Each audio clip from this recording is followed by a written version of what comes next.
Hello everyone, welcome back to the two-line pass. In this episode, I want to take a look at New York Rangers 2023 first rounder Gabe Perreault. A lot of comments in the Matvey Michkov video were insisting, well, one, insisting that I'm adult, and they might be right, but they also were insisting what an elite playmaker and thinker Michkov was, whereas I think those qualities of his are merely good to very good. And there were a lot of requests for a video on a player that has elite hockey sense. So here we go. We'll look at another player that is sub 6 foot. Perreault's a much worse skater and really just lesser in terms of the athleticism, the athletic package than Michkov, but legitimately is a 9 out of 9 hockey sense. And I don't want to make this like a comparison video to this is a standalone video for Gabe Perreault. But his hockey sense is legitimately 9 out of 9, which is not a number I give out very often. So let's take a look at one of the first college games of Gabe Perreault's career and just watch how quickly he processes the game at a higher level.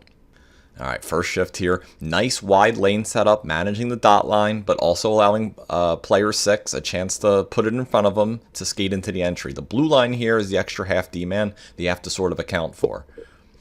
Now, as soon as 9 puts the puck in danger, Perreault is going to sense it and start to come back. And it looks like the play is going to be salvaged, but then 9 finds a way to inexplicably lose it again. All right, now we're coming back. Doesn't chase the puck, identifies the biggest threat, and then tracks the puck. That's the correct order. Great prioritization by Perreault. Now, watch him check up ice to see what he has to work with. It's nothing, as there is no one to pass to. He lays it up the wall, simply where it's likely BC will get it, and they get it out. Simple, effective, no problem. In the neutral zone, there's the read. Closing speed, backhand steal. Love it. Ensures here, right, that they have time to get onside with the lateral zone entry. Then the nature of this sort of tag-up entry, so to speak, is that if you're coming with speed, there isn't likely to be any place to go with this puck in terms of passing, right? Because everyone's coming back your direction, but you're coming downhill, right? And they have to come backwards. So he crosses the net line himself because there's no way to pass it across. He slices through the bracket with just subtle deception, a very crisp route, finds a shot. Okay, now going back to defense here, forechecks are rarely straight man situations. They're rotational plays. Perreault realizes this. And that there's already an aggressive F1 hanging out up here. So he knows not to hang around and be in the way of F1, who's clearly declared that he's F1. So he just rotates out to form the second level of the forecheck. Very smart. Next shift here. Gets open off the faceoff for the clean exit. Tries for the long diagonal entry. DU gets a stick on it. It's a good concept, not a great result. Might have spun himself out of a completion there, but perfection is not the bar we're looking for. All right, after the whistle, same shift. Already communicating, we see. This is like his third or fourth NCAA game. He's already barking out orders. He applies pressure at the correct pressure point of the play. Next shift here, coming off the bench, covering for D.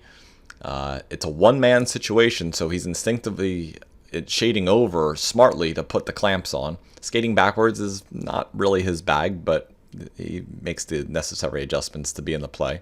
All right, now it's time to close this down. This play is now in the gutter. It should die there. The forward momentum has died.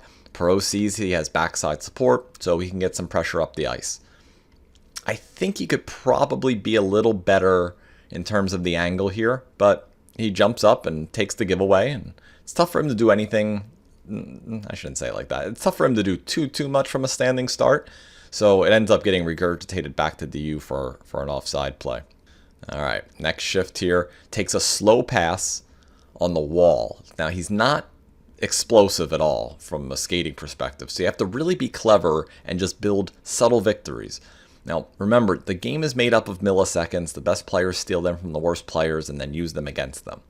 This is subtle but meaningful. If Perreault tries to get a little bit of steam up before he gets the puck, his skates would be pointed north, and this DU player would take an up-ice angle to stay above the puck like a well-coached player would. Look at the posture of Perreault. He sells, well, I don't know what's going to happen, right? He's selling he's selling the idea that he isn't already 3 steps ahead of this play, and it works. It flattens the DU player's route. Look at his left skate. Look at the push. He flattens his route with his body posture, his shoulder posture. His skates are actually a little bit 10 and 2. He's up to something.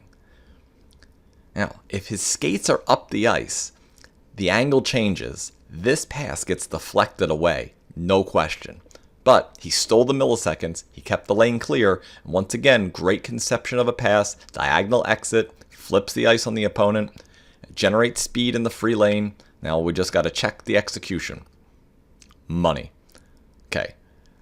The puck is now coming the other way. This is the sort situation. It's the classic 3-on-3 here. Now, I don't know what's said here, but based on body language, I think Perreault is telling number 5 that he has a guy on his backside that he needs to be aware of. And my thought is that Perreault's preference here is to close down towards the puck while picking up the late man, which I think makes a lot of sense. Now, 5 either calls him off or he does so with his body language. Watch Perreault realize quickly that 5 isn't going to pick up this guy right away. So he processes and just sets exactly the right pace here. Unlike some guys that run into their own teammates and stuff, you have Perreault picking off threats. But this isn't over yet because now 5, which is fellow Ranger prospect Drew Fortescue, has changed his mind about what he wants. He didn't grade very high on my hockey sense scale in his draft year. So he's just kind of doing nothing. And you can do worse things. Like, I don't want to fault him here, but he just sort of drifts out of the play and he defends an area where no one is threatening at the moment. He's just out there. Perreault tries to compensate for this and the fact that BC is beaten up the ice coming back here, but it's out of his reach trying to do 3 players' jobs here. But you see, he quickly gets reset out of the confusion. He isn't wandering around, causing more problems. I'm playing the wing. I'll work the wing. Everyone else can do their job because the puck is in a familiar place now. I mean, how many drills start from back there? As such, Perreault is in a position to score this giveaway. Later in a shift, you want to just get to the red and dump this in, right? No one is open. Well, I'll just pass them open if no one's open. He lays just a sultry little backhand sauce area pass that just draws perfectly. And he comes through, drives the net hard, and then it's right in the puck retrieval mode. Take the low angle? Nah. I'm getting above the puck first, being able to put myself in a position to make a play. I mean, this is almost clinical at this point. All right, so with DU about to initiate a seance here, look at this formation. Perreault comes through and puts the bracket on the puck because DU isn't in a position to go up the ice dragging a Ouija board behind them, right? BC recovers the puck and gets the change. Next shift, there's 20 seconds of basically nothing here. We'll go up and back. We'll get a look at him not necessarily having a full deck in terms of skating here, but again, he makes up for it with a very efficient mental processor. We'll see him deal with this sort situation. Just smoothly slides in, immediately covering for the D-man going up the wall. There's no hesitation. The route and the angle is dead on. No surprise, the puck finds him. You hear folks talk about it sometimes, oh, it's a puck magnet or the puck follows him around. It's not magic. It's not luck. It's intelligent. He's under pressure basically the whole time here.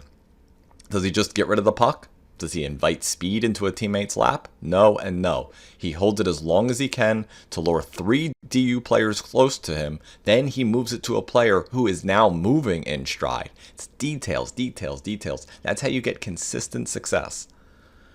Let's watch here. Stop at the line, break stride. Nope, that's not efficient. I'm going to slide up the line to stay in motion, but timing it perfectly to remain on side. This slides right into the route, and now he can present something of a target in a really tight spot. And he finds a way to get his shoulders around, gets off a quality shot. For those that saw and maybe hated the Matvei Michkov video, here's a similar situation as we saw in the Philadelphia game. Sort of the old lock, right, on the wing playing lane hockey here. Michkov was in an area but failed to meaningfully identify the threat and the action to take. Perreault has a lot more to deal with on his side in this situation. So we have to sort this all out. We have speed behind the puck. Maybe we'll have back pressure help there. Maybe not. If it's a drop or a back pass, he knows he's going to pass off the net drive to his D-man, right? So we don't have to really worry about that from a positional standpoint because his business is going to be up the ice, his being Perreault's.